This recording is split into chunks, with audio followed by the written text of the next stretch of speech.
മകരജ്യോതി തെളിയുമ്പോൾ മനസ്സും ദീപമാകുന്നു. ഹരിഹരസുതൻ നിൽക്കുമ്പോൾ ലോകം നിശബ്ദമാകുന്നു.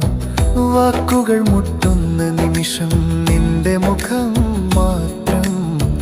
രാജസവും കാരുണ്യവും ഒരുമിച്ചൊരു മഹിമ മാത്രം. കാണാതെ പോകാൻ പേടിയുണ്ട്